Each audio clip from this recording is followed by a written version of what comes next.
जय जगन्नाथ सांग मैंने बर्तमान मु रेडी हो जाइए मंदिर जीवाई। आज हूँ स्नान पूर्णिमा सकाଳେ जाई पारलेनी बर्तमान बाहरी जीवाई। चलतु देखा ठाकुर अणसर घर को पलि गले ना स्नान बेदी अच्छा आपण मैंने जाइछन्ति कि नहीं मंदिर मते कमेंट करके निश्चय कहे। आउ सकाळु परिबा आनी सेटा को धोई धाई मु रखी देइतिली ताकू मो फ्रिज रखिया को भूली जाइतिली। वर्तमान हस्बैंड रेडी होबा भितर मु जल्दी जल्दी से गुडा को रखी दोची कारण आसिला पर आउ किछि काम करिया को इच्छा लागेनी। मो कुआडे भी जाए ना सब काम सारिकी जाए आसिला पर मोटे इच्छा हुए कौन काम करने। आउ एठी पूरा परिबा भी मु रखी पारि न मतलब परिबा गुडे को जरी रे रखी देइतिली किंतु ताको फ्रिज रे रखी पारिलिनी। हस्बैंड जल्दी चलो पूरा माने तरतर करेले। बर्तमान देखो मो पछरे अछंती से तरतर करवा जोगुरु मु जेतिकी माने सब पॉलिथिन रे भरितिली सेतिकी छाड़ी देकी बाहरी पड़िली जीवाई मंदिर को। कहीं ना 9टा भितरे पुणी अणसर घर को ठाकुर पलि जिबे दर्शन मिलबनी आउ जीवाटा व्यर्थ हो से जल्दी जल्दी पलि आसिलु। वर्तमान आम मंदिर पहुँची सारूँ किड जगन्नाथ मंदिर आसीचु। ये मंदिरटा मते बहुत ही भल लगे। ये जेबे भी आसे बहुत शांति मिले आ यार परिसरटा एते माने बढ़िया लगे जे कौन कहबी पूरा शांति आसी जाए मन में। वर्तमान आपण मैंने दर्शन कर दियंतु ठाकुर को आउ जे जे जाइना एठू दर्शन कर दियंतु। आठी स्नान बेदी ठाकुर बसचंती। आज तो गजभेश ठाकुर दर्शन दौरान समस्त को बहुत ही सुंदर लगुले ठाकुर। वर्तमान अणसर घर को जीवा समय आसीगला ठाकुरंकर से फूल आउ मुकुट सबू काढ़ीदेवे। वर्तमान देखु आगु को आगु को आउ एते भल लगुला मुझे ठिया होती ठाकुर को अनेकरी।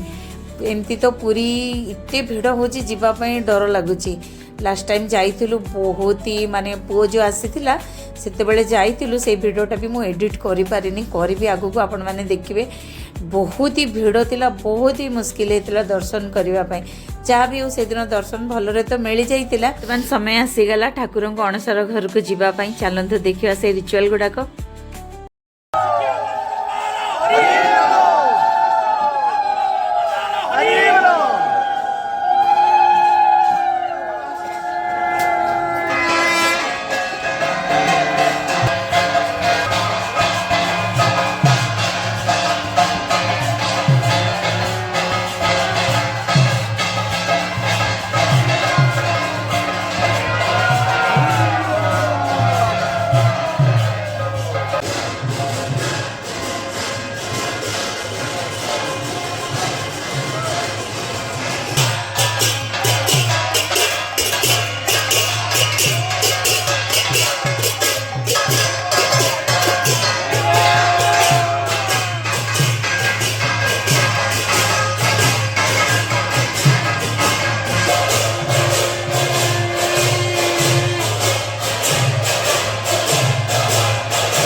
ठाकुर अणसर घर को जीवा बाकी थिला जेमिति ठाकुर पशिले बड़ ठाकुर संगे संगे डोर सब बंद हो गला दर्शन आउ मोटे दर्शन भी मिलानी तापर आमे बाहर को आसीगलु आउ हुलहुली शंख कीर्तन रे तो पूरा चारिआडे फटुला एते बढ़िया लगुला आपण मानक भी भल लगिला ना निश्चय कमेंट करी कहे भल लगिला कि नहीं विमला मंदिर तापरे भुवनेश्वरी मंदिर आ लक्ष्मी मंदिर सब दर्शन करी आमे घर को रिटर्न पड़ेलु आमे घर को रिटर्न गला बेल को 9:45 खंडे हो सारी आ मु तो डिनर भी बन नी सेमती पलि आसती कारण आमर गोटे क्लास हुए वेदधारा क्लास सेटा 6:30 रु 7:30 ऑनलाइन क्लासेस हुए से जो थे आम भगवत गीता विष्णु सहस्रनाम ललिता सहस्रनाम ये सब शिखु वर्तमान दर्शन करंतु लक्ष्मी माँ को तापरे आमे बाहरी पड़िलु घर को टाइम हेलानी बोली कि डिनर बने नथिली पुणी मन पड़ा सकाळे बनई नूडल्स चाउमिन बनई सेटा फ्रिज रे अच्छी ताकू गरम करके खाईदेबू तो चलतु जल्दी जल्दी जीवा घर को भोक भी लगुला मुझे आसिक संगे संगे चेंज करके एठी नूडल्स टाक भाजी दूची सेकेंड टाइम भाजिले ना बहुत ही टेस्टी लगे नूडल्स टा मु सब बेले नूडल्स बनैला पर ए भलिया भाजिकी खाए आपण मैंने जदि न भाजिकी खाऊे गोटे थर भाजी खातु जानवे बहुत ही टेस्टी लगे आपन को ब्लॉगटा केमती लगला निश्चय कमेंट करके जनइबे आउ भल लगिला जदि लाइक टे करिया को भूलिबेनी आ सब्सक्राइब भी करदेबे चैनल को चलंतु आ गोटे वीडियो रे भेट हबो जय जगन्नाथ।